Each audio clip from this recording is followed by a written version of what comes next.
Let's begin with China, though. Retaliating against the president's tariffs, Beijing says beginning February 10, it will impose additional tariffs on some imported U.S. goods, 15% on coal and liquefied nat gas, 10% on crude oil, farm equipment, pickup trucks, and some other vehicles. Other actions include tightening export controls on critical minerals used in things like smartphones. China also announcing an antitrust probe into Google, Jim. They're adding PVH and Illumina to this unreliable entities list.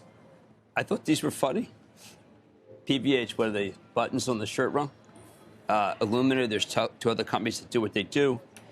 Coal, very much in demand in Western Europe. Liquefied natural gas, demand everywhere. Minerals, okay, they've already had pretty tight controls. So I look at this and I say, all right, what they're saying is we don't want to go to war.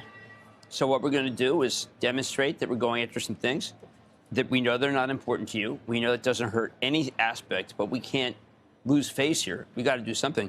Liquefied natural gas is the funniest one because the demand for liquefied natural gas is insane. So you have natural gas isn't even up. So you have a statement which basically says, Mr. President, we heard you. Maybe we ought to sit down and talk. Now, there are some people would say appeasers. I don't want to use that strong term. There are people within the government who very much want to deal. I think that the president very much wants to deal. They can certainly raise from 10 to 25. But David, PVH, $4.5 billion market cap company. Tommy Hilfiger. That was what is that? weird. I don't have any idea. The sweaters? Is it about sweaters? Is that what it's come down to? Well, it's designed not to escalate, like you said, Jim. Right. I mean, this is if you had to pick something that would say, you know what, we're not going after you. By the way, farm equipment. The deer charges a fortune everywhere. So that's the tariffs already. The tariff of deer is way too high because I've tried to buy deer. It's like ridiculous how expensive it is in Europe. But David, what they're saying, I think, is, you know what? Common ground here. We're going to hit you on some things that aren't going to hurt you. Let's talk. And that's what this is. Versus, say, $115 billion in Canadian traffic in oil and gas. Right. You know, there it's very central to their country.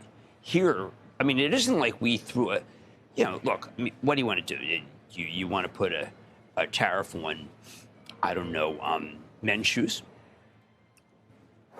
Can? Yeah, but I'm saying I'm trying to think of something that there's fungible. No, I understand. And that's the key theme here is that perhaps it is an olive branch almost to try to negotiate. It's an olive branch. We'll see how the market takes it. Obviously, yesterday we got whipsawed with concerns that everything was going into place. And then, of course, we got the 30-day pause on both Mexico and then eventually Canada. China is basically saying, look, come on, let's do some talking. Now, the next thing we need to hear is China going to do anything that lessens its friendship with Russia? Why would it do that? Well, because I think that the president perceives, thank you, Jeff Steiner, for this, the Russians as losers now. And the president does not like losers. I think he'd like to separate China. But there are other people in the White House who just say, listen, Belt and Road, we have to end that. By the way, in the Palantir call, which I know we're going to talk about, which was a fabulously orchestrated call, they talk about China being the enemy. There's Belt and Road, to the extent that it is a help to certain countries as we pull back on aid, isn't that a vacuum that's created in part that the Chinese can fill? Okay, so let's go right to the tape. Anna Jermik-Soro, I really apologize for mispronouncing her name. She goes, the Belt and Road Initiative is basically indentured servitude for other countries to the CCP. Well, there you go. That's what they think. I think who's the they there? Sorry, that's in the Palantir. I totally agree with it. Yeah. I know there is a belief. Look, I'm a hardliner. I mean, that ultimately these countries have built up a lot of debt to China, and they prefer to do things not like aid to help people in terms of their health and things of that nature, but much more about building things. Yes. Building a giant airport or building, which ultimately could be of help. But this is this is a call that is basically something that Henry Kissinger. All right. So we transitioned to Palantir. No, have you taken us there already? No, I didn't mean to do that. Because we have a very detailed... I did not mean to do that. Okay? I didn't mean to do it. I was trying to talk about China, and I was using a reference that's in Palantir that I thought was part of their ontology that makes a lot of sense. Got it. That's all. I did not mean to take it there. It's just it's a very powerful call that people have to read. Well, we're gonna spend plenty of time on Palantir, as you know. But, you know, I think China, I just continue to believe that there are two camps. There's the Navarro camp, his excellent book, which talks about what China is about, which is we are at war.